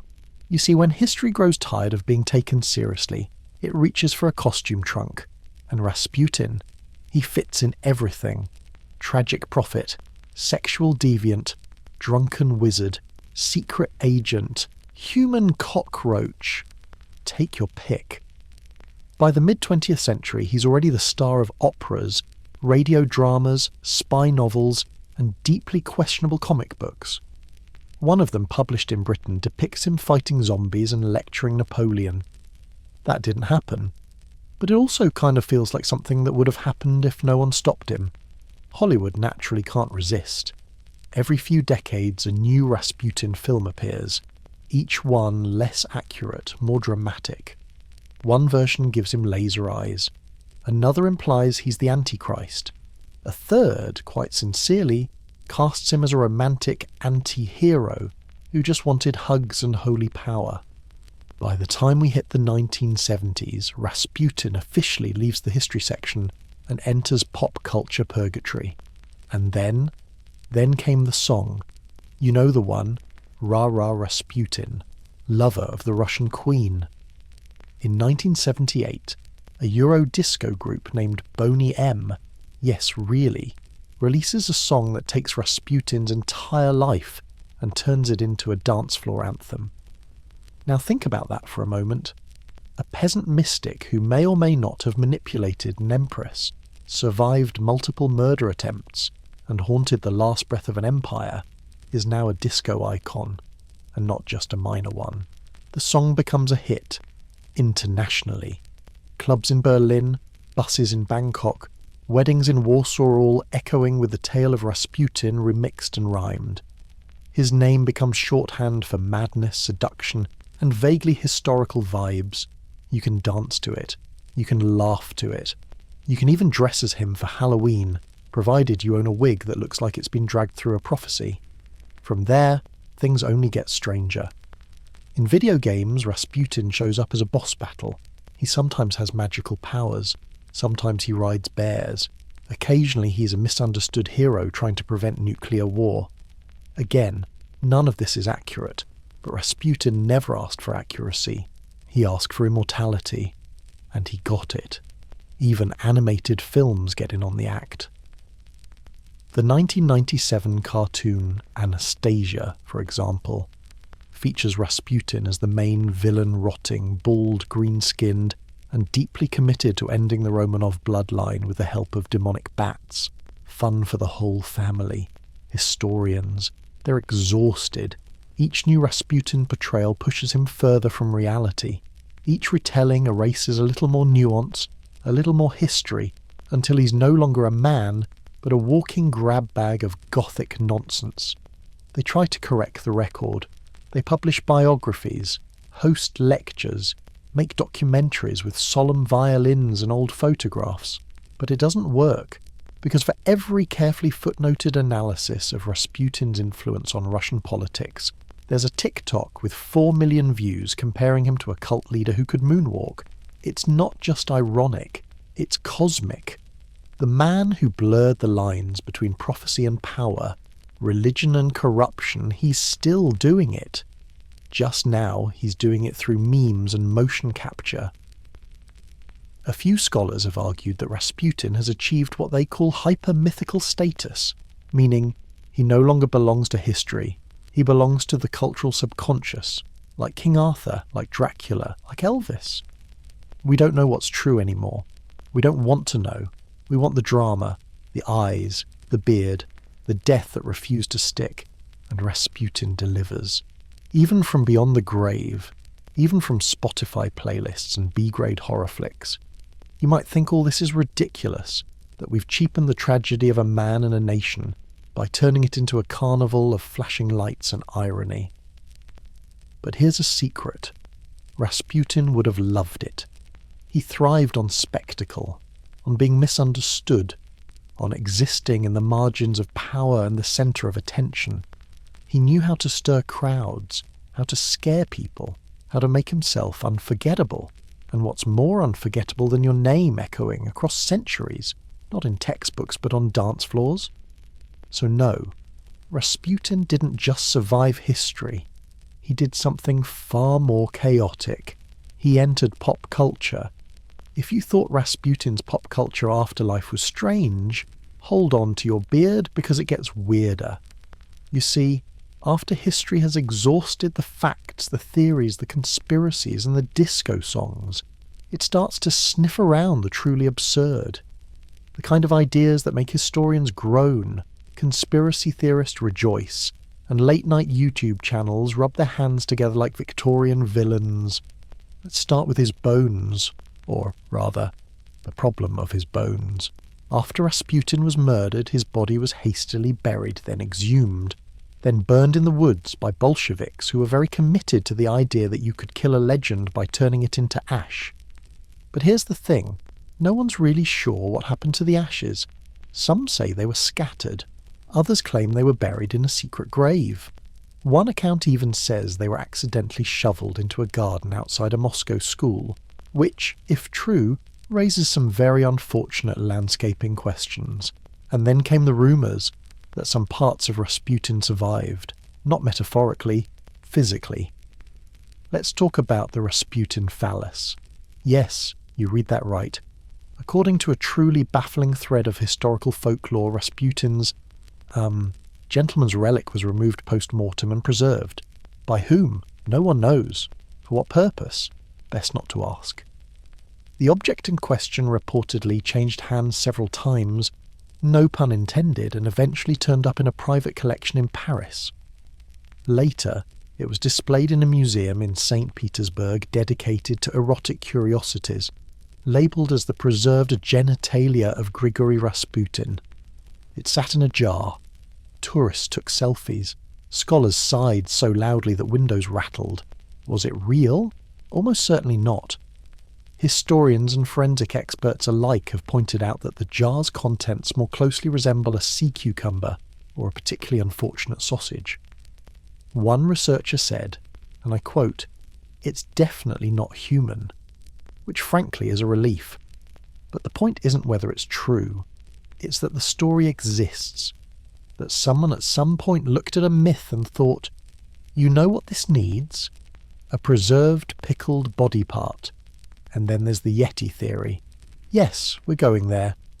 In the 1980s, during the height of Soviet fringe science, a few deeply committed individuals proposed that Rasputin was not entirely human, that his resilience to poison, bullets, drowning, and aristocratic dinner parties might be explained by his genetic heritage. Specifically, he was a descendant of the Yeti. The logic. Rasputin was unusually tall, unkempt, often barefoot in the snow, and had supernatural strength. Also, his beard was out of control. Ergo, abominable snowman. One pamphlet circulated in underground circles made the bold claim that Rasputin was the last living representative of the Siberian Yeti bloodline. A phrase that really deserves its own indie band. The theory didn't catch on, but it lingered. Because let's face it, if you were going to pick one person from the 20th century who might secretly be a snow cryptid in a cassock, Rasputin is already halfway there. There's more. One theory suggests Rasputin was a time traveller, another that he was an alien, a third that he was a secret agent planted by a rival power to destabilise the Russian monarchy by whispering bad decisions into the ears of easily influenced aristocrats. That one's not entirely ridiculous, actually. Some documents from the Russian archives suggest he was being watched by the Okhrana, the secret police, and that foreign intelligence agencies, including the British, had eyes on him. One popular fringe theory even suggests that it was British intelligence agents, not the Russian nobility, who delivered the final fatal shots to Rasputin. Their motive? He was allegedly persuading the Tsarina to pull Russia out of World War I, a move that would have devastated the Allied war effort. Historians still debate this one. Some call it plausible.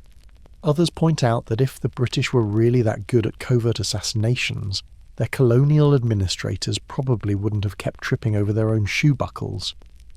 But again, it's not about proof. It's about possibility.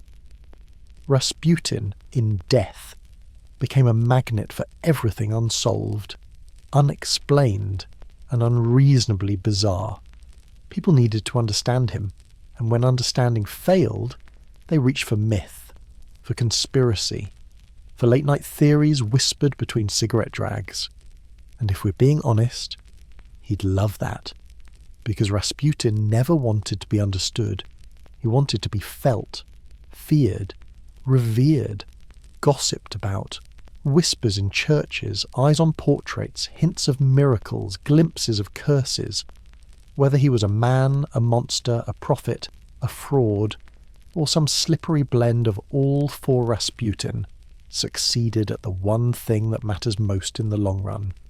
He refused to be forgotten, even when his bones were gone, even when his enemies were dead, even when his memory was reduced to memes, moonlight, and disco.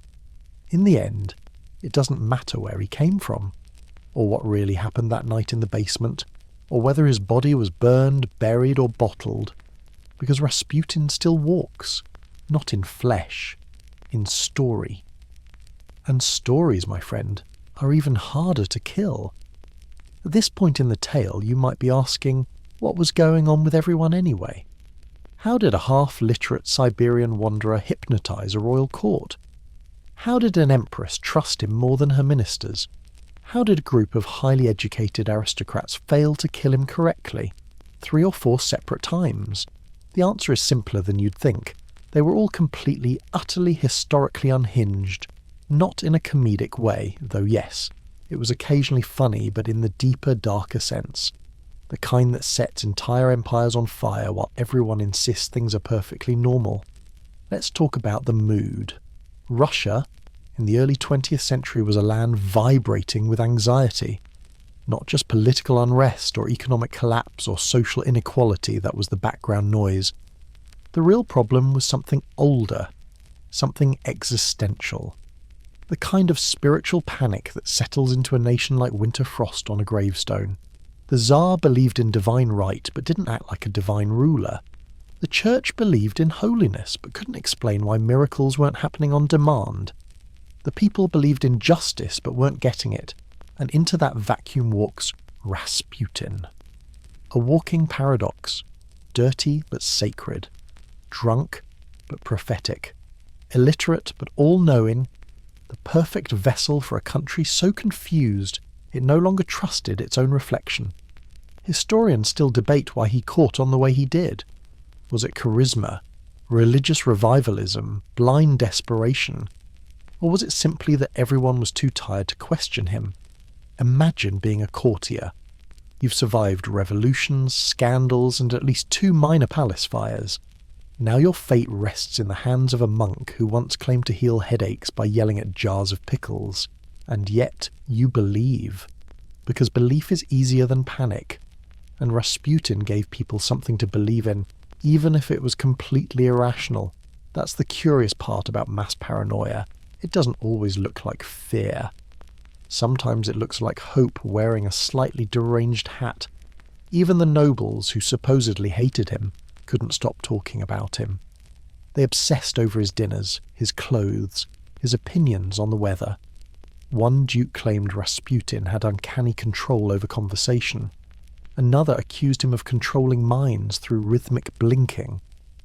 And let's not forget the Tsarina.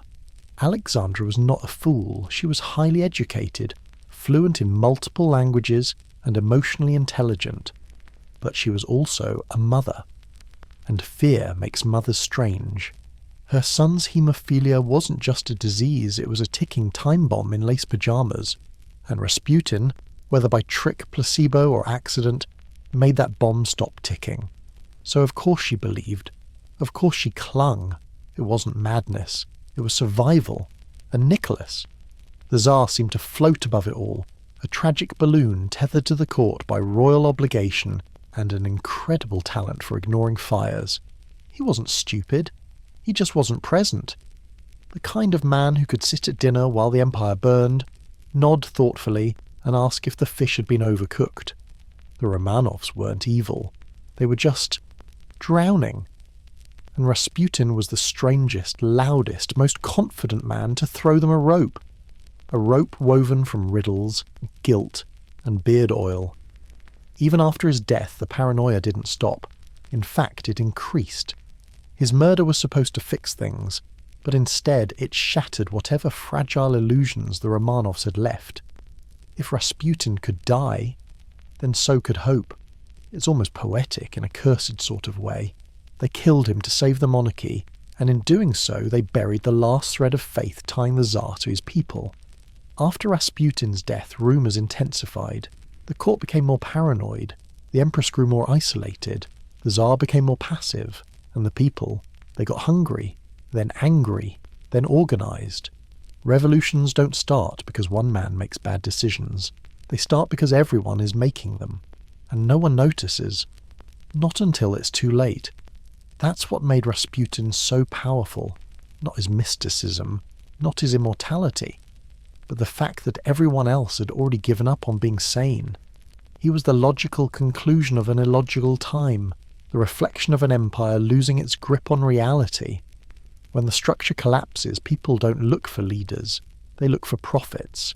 And if they can't find one, they invent one. Whether that prophet walks on water or just smells like he hasn't walked through a bath in a decade, well, that's a minor detail. So yes, they were all losing it. The royals, the nobles, the revolutionaries, and most of all, the man in the mirror, staring back at each of them, asking if they truly knew what they were doing. Spoiler, they didn't. But Rasputin, he did. Or at least, he acted like he did. And in a world gone mad, that's as close to divine wisdom as anyone gets. By now, you've heard what Rasputin did, the rumours, the miracles, the cake-flavoured assassination attempt, but have you ever wondered what he wanted? Not what others wanted from him, not what the press screamed or the nobles whispered. What he wanted when the candles were out and the vodka bottle was more friend than threat. Because behind the beard and beneath the boots, there was a man, and he was complicated. Let's rewind. Grigori Yefimovich Rasputin was born in Pokrovskoe, a village so remote that the concept of influence meant convincing your neighbour to stop borrowing your axe. He was illiterate for most of his life, grew up among peasants, didn't own a single pair of decent shoes until his beard was old enough to vote. He was known in his youth not for holiness, but for being odd, restless. The kind of person who wandered into church and didn't leave until someone asked if he lived there. At some point he claimed a vision, something about light, a message from God, or indigestion. The accounts differ. What we do know is that he changed after that, started fasting, praying, walking across Siberia barefoot like it was a wellness retreat with wolves. He visited monasteries, spoke to priests, occasionally terrified them. Somewhere along the way he picked up just enough theology to sound mysterious, and just enough charisma to make people ignore the smell. Did he believe he was holy? Yes, maybe. He certainly acted like he did, but he also flirted, drank, danced, gossiped, laughed loudly in places where laughing was forbidden. He was a contradiction in human form, part prophet, part party guest who overstays his welcome by a decade and rewrites the guest list. Some say he was part of a sect called the Callists, a fringe group that mixed ecstatic worship with ritual sin. Their belief was that true purity came from purging sin, by first doing a lot of it. Rasputin never admitted to this, but he also never denied it convincingly. Historians still debate this one. Some say he was never officially Calist, he just borrowed their vibes. Others argue that his entire public image was shaped by that worldview, the idea that spiritual truth isn't about being clean, but about going through the mud and coming out humming a hymn. Whatever the case, he developed a strange kind of personal theology, one where suffering mattered more than salvation, where pain was a necessary blessing, where proximity to royalty meant proximity to risk, and therefore spiritual importance. So what did he want? Fame? Probably not at first. He didn't seek the spotlight. The spotlight found him after he wandered into a church in Kazan and started saying things no one else dared to say out loud, like, God listens better when you're drunk, or doctors don't know anything about the soul, and people listened. Because Rasputin, for all his filth and oddness, had one undeniable talent. He sounded like he knew something you didn't. And isn't that what we all look for in a mystic? That sense that they've been somewhere darker, felt something deeper, and survived to tell the tale? He made people feel known, especially women.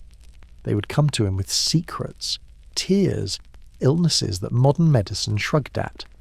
And Rasputin would nod, listen, touch their heads, whisper nonsense that somehow felt sacred. Did he exploit them? Sometimes. Other times he seemed to genuinely care. He healed by accident or instinct or placebo, or perhaps just by sitting still long enough that the body gave up and fixed itself. And then came the royal summons, you know the rest. He heals the heir, becomes the Tsarina's confidant, gains power he never studied for and never fully understood, but power, once offered, is hard to put down. And Rasputin didn't put it down, he used it. To protect the Tsarina, to insult ministers he didn't like, to appoint friends to positions they couldn't pronounce, to ensure he was always near the centre of attention. But was that ambition, or just inertia?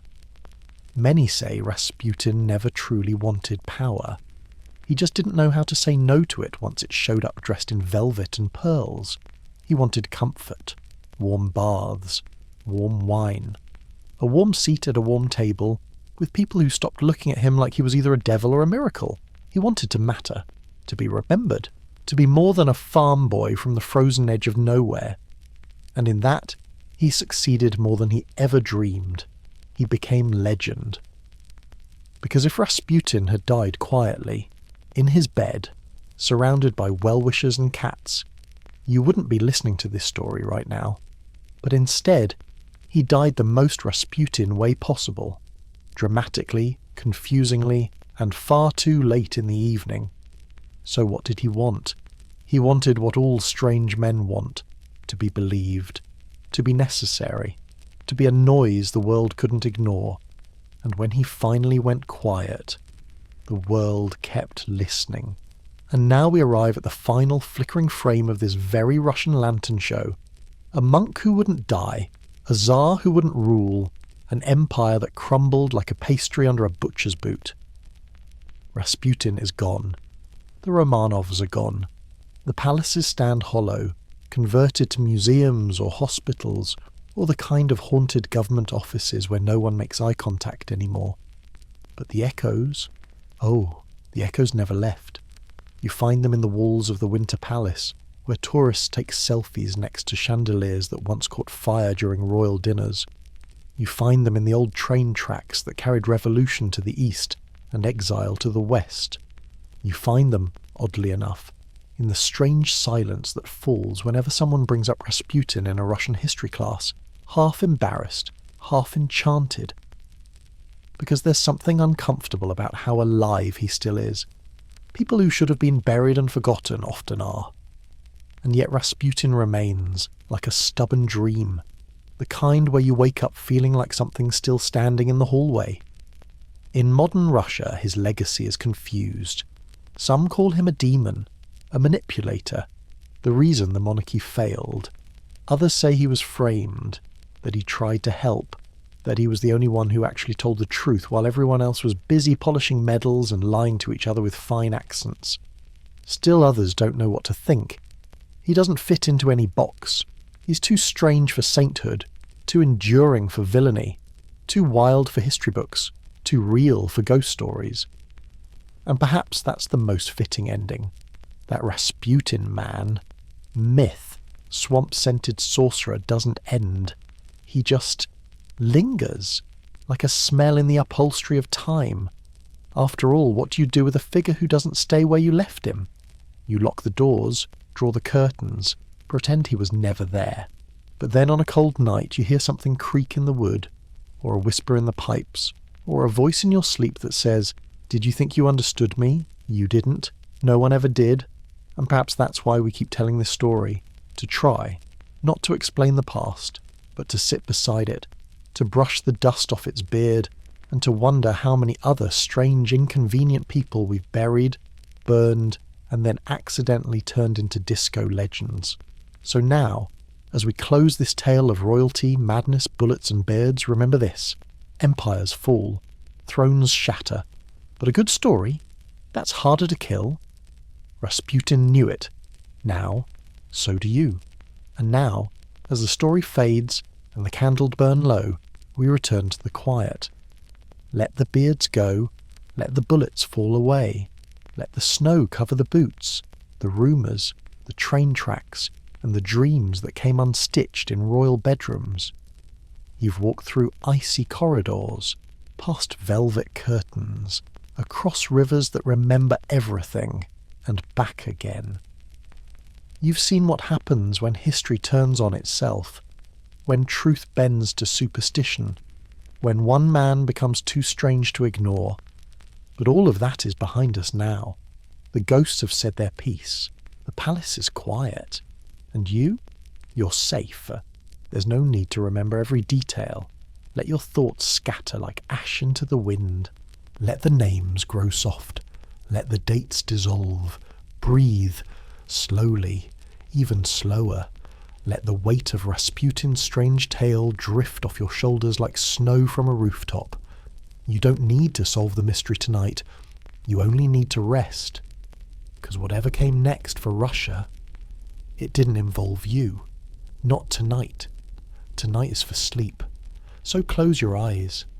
Let the last whispers fade. Let the shadows stretch long and empty.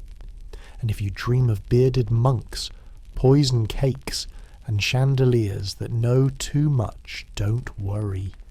They can't hurt you now. Good night.